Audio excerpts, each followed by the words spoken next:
Welcome to episode 2 of the Sunday Sit Down. I'm Heidi Costera with RE/MAX Crosstown Realty Inc. And today we're going to be discussing some of the changes in the real estate industry as a whole. OREA, which is the Ontario Real Estate Association, has been lobbying since 2016 to make some changes to REBA 2002. REBA is the Real Estate and Business Brokers Act, and it was revised in 2002 and really created. And so what they're doing is the industry as a whole has really changed, and they need to make some changes to the way things are done and the rules. The rules are really changing, the proposed rules. So some of the proposals are as follows: reviewing and updating provisions in real estate contracts to ensure they reflect a modern real estate market. Personally, I think that's already been happening. We regularly have our forms and contracts updated in the clauses. For example, they've added already in when electronic signatures came in. It's already in the fine print of the offer. So changes have already been made, so I'm not really sure how much more they're going to be able to do with that. It's a constant change, and that's something they have been keeping up on. Another proposal that they're looking at is currently salespeople who work for builders are exempt and do not have to hold a real estate license as long as the builder has it. So what's going to be happening now is they're going to be making it where, well, they're proposing that they make it where realtors who are working for builders also have to be registered sales representatives or brokers. Personally, I think that's a great addition to the rules. Now, another thing they're going to be doing is expanding the definition of trade under REBA to eliminate gray areas and enhance the consumer protection. That they haven't clarified, so I really am not sure what they're talking to and about in regards to that. Another thing is they're going to be allowing for greater transparency in the offer process.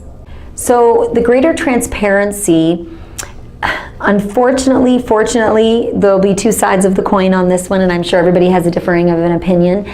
The transparency is going to be based on multiple offers. So in a multiple offer process, right now, the seller cannot see, the buyer, the seller can see all of the offers, the buyer cannot. So what they're looking at doing is making an open bidding process.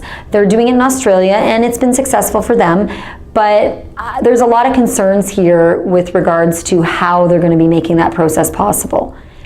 They're planning on making it so the buyer sees everything, and the buyer sees everybody's offer. So it's going to be almost like an auction. My concerns with that on both sides, good and bad, are people's perception, and the reason that they're doing this is for having a fair buyer's competition. Now, what about the sellers? It's not necessarily the case for the sellers. For a buyer, if they see all the other offers, then they're feeling like people aren't going to have to do an extreme overpay. So for example, if you were selling your house for $500,000, and we'll use 3 offers came in, and when those 3 offers come in, they would be allowing you to see everything. Now, say one person pays $500, asking price, the other person offers $502 right now because they wouldn't have known. You could have a third offer offering $525. So the seller then is going to get a lot more money for their home. Now the buyers now, if they're seeing everything, someone's going to maybe go $1,000 over because they're going to feel like they're not overpaying that way. Great, protection for the buyer, but what happens to the seller in this case? So I understand that the act is there to protect the buyers, but you can't really pick and choose, in my opinion, who's being protected here. The sellers also. Now, it's not necessarily a benefit for the buyer, because in that event, a buyer is in a situation where maybe, you never know, human nature, people are competitive. So yes, there's always been competition, but there was the unknown, and people really were taught, hopefully by their realtors, that when they were competing, to only go to the max that they were comfortable with. Something I always said to people was, only go to the point where if you found out someone else beat you by $1,000, you would not be disappointed, because then they're going to their comfort level, and sometimes it's not comfort level, sometimes it's financial level. So they're going to only the point that they're approved for. Now, what happens if 3 buyers go in? People get caught up in the moment, they get caught up in the competition and the flow. There's undue pressure put on them, which is against our Real Estate Council Act. There's undue pressure because now they're being forced to make quick decisions, to jump up and bid over someone else. So what happens if they get caught up? They're maybe a gambling personality, somebody who has a hard time with that and struggles with that, human nature for some people, and they bid more than they really can afford because they just want to win. We are creating a whole other problem here. So the seller, who maybe wasn't protected as much as they should have been and their best interest wasn't taken into consideration, the seller now is dealing with an offer that they accept. It might be much more than the person was actually be able to afford. So we now have a problem where maybe they can't close. Or, once again, the appraisals. People forget about appraisals. They have to happen, and if they don't appraise, what if the person can't come up with that difference? Just makes it a difficult situation on both sides. So I'm really hoping that in this proposal that there'll be enough feedback where people will ask these questions.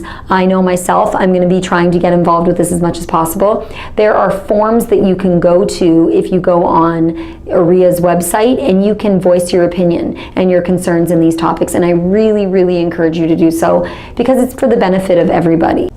Another thing that they're trying to propose and work over is, I'm going to read it to you here, instituting a mandatory cooling off period for at least 2 years before a realtor who has their license revoked can reapply for their registration. So right now, if someone has their license revoked because they've been unethical, whatever the reason, obviously unethical, they've done something wrong to the public, or to another realtor, and it's bad enough to lose their real estate license, they can over time reapply. Well, now they're proposing to make it a mandatory 2-year period where they can't even reapply to get reinstated until that point. I think this is a good thing. People should be helping us raise the bar to the industry, not stopping it and giving us a bad reputation, because that's what those kind of people who are unethical like that do to us. In closing, I would just like to encourage all of you that you should really get knowledgeable, learn everything you can about these topics. This is our industry. We're the professional. The more you know, the more knowledge you have, the more you can protect and help your clients. So, with that being said, thank you very much for listening, and we look forward to episode 3 of the Sunday Sit Down.